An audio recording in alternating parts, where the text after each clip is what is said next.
एक बार की बात है, माधवपुर राज्य का राजा प्रताप सिंह अपने सैनिकों के साथ जंगल में शिकार के लिए निकला। तभी राजा की नजर एक सुंदर स्त्री पर पड़ी जो एक झील के किनारे बैठी थी। उसका रूप चंद्रमा जैसा और आंखें गहरे समुद्र की तरह थी। उस स्त्री को देखते ही राजा उस पर मोहित हो गया। आप कौन है देवी? मेरा नाम सुलोचना है और मैं यहाँ की निवासी हूँ। ऐसा लगता है जैसे कोई अप्सरा स्वर्ग से उतरकर धरती पर आ गई हो। आप यहाँ जंगल में अकेली क्या कर रही हैं?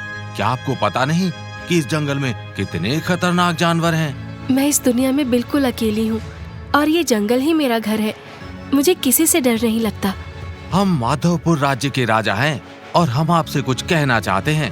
क्या हमें कुछ कहने की आज्ञा है?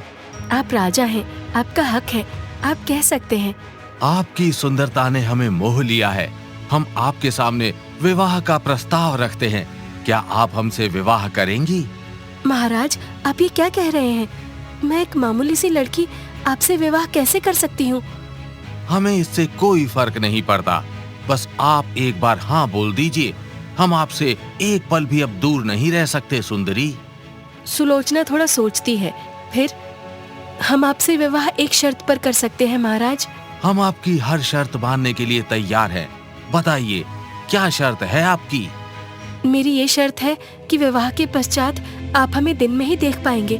रात को हम अपने कक्ष में रहेंगे, बिल्कुल अकेले। अगर आप मेरी शर्त का पालन करते हैं तो हम आपसे विवाह करने के लिए तैयार हैं। राजा ने सुलोचना की शर्त मान ली और सुलोचना से विवाह कर उसे अपने महल ले आया।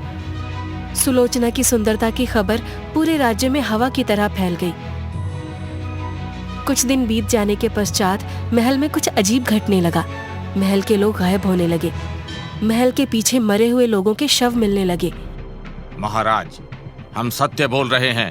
महल के पीछे हर सुबह किसी न किसी इंसान का शव मिल रहा है।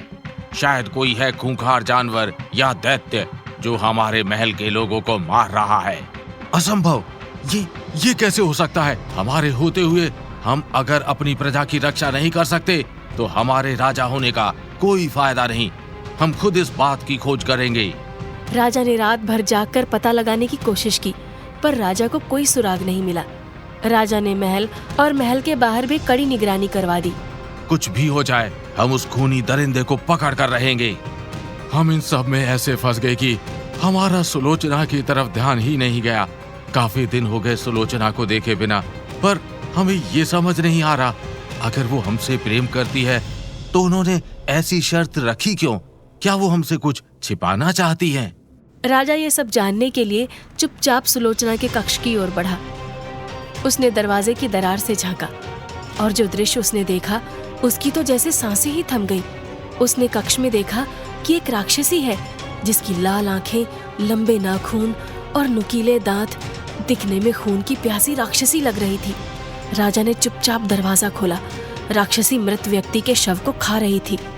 हमें अब समझ में आ गया, तुम वही आदमखोर राक्षसी हो जो लोगों को मार रही हो और उनके शव को खा रही हो। तभी राक्षसी की नजर राजा पर पड़ती है। महाराज, आप यहाँ? कौन हो तुम और हमारी रानी सुलोचना कहाँ है? कहीं तुमने उसे मार तो नहीं दिया? अगर हमारी रानी को कुछ भी हुआ तो हम तुम्हारे अभी टुकड़े कर देंगे। मैं एक श्रापित राक्षसी हूँ और आपकी पत्नी सुलोचना। ये सुनकर राजा हैरान रह गया। राक्षसी फिर मिले हुए श्राप के बारे में राजा को बताती है। मैं एक राजकुमार से प्रेम करती थी और वो राजकुमार मुझे रोज झील के किनारे मिलने आया करता था। एक दिन हम दोनों झील के किनारे बैठे थे, तभी एक साधु बाबा आए। वो साधु बाबा अपाहिज थे और लंगड़ा कर चल रहे थे। उन्हें देख राजकुमार जोर जोर से हंसने लगे और उनका मजाक उड़ाने लगे। मैंने राजकुमार को बहुत समझाया कि वो ऐसा ना करे, पर राजकुमार ने मेरी एक न सुनी। क्रोध में आकर वो साधु बाबा राजकुमार को श्राप देने लगे। तभी मैं राजकुमार के सामने आ गई और वो श्राप मुझे लग गया, राक्षसी होने का श्राप। उसी श्राप के कारण मेरी ये दशा हुई। मैंने उस साधु बाबा से हाथ जोड़कर माफी मांगी और श्राप को वापस लेने को कहा। बाबा ने श्राप वापस तो नहीं लिया, पर उसका उपाय बताया। तुम इस राजकुमार से बहुत प्रेम करती हो। क्या ये राजकुमार भी तुम्हें उतना ही प्रेम करता है? अगर करता है तो ये राजकुमार तुम्हें मिला हुआ श्राप हटा भी सकता है। राजकुमार, ये लड़की तुम्हारे कारण शापित राक्षसी बनी। इसे गले लगाओ और इसे श्राप से मुक्त करो। राजकुमार राक्षसी का रूप देख वहाँ से भाग गया। थारा प्रेम झूठा था। वो राजकुमार तुम्हें नहीं, तुम्हारे रूप से प्रेम करता था। पर यदि जीवन में कभी तुम्हें सच्चा प्रेम करने वाला मिलेगा तो वो तुम्हारे इस श्राप से तुम्हें मुक्ति दिलाएगा। इतना कहकर वो बाबा गायब हो जाते हैं। बस यही कहानी है मेरे इस श्राप की। महाराज, आप यहाँ से चले जाइए, कहीं मैं आपको भी न नुकसान पहुँचा दूं। राजा राक्षसी के नजदीक जाता है और उसे गले लगाकर बोलता है, तुम बहुत खूबसूरत हो सुंदर राक्षसी।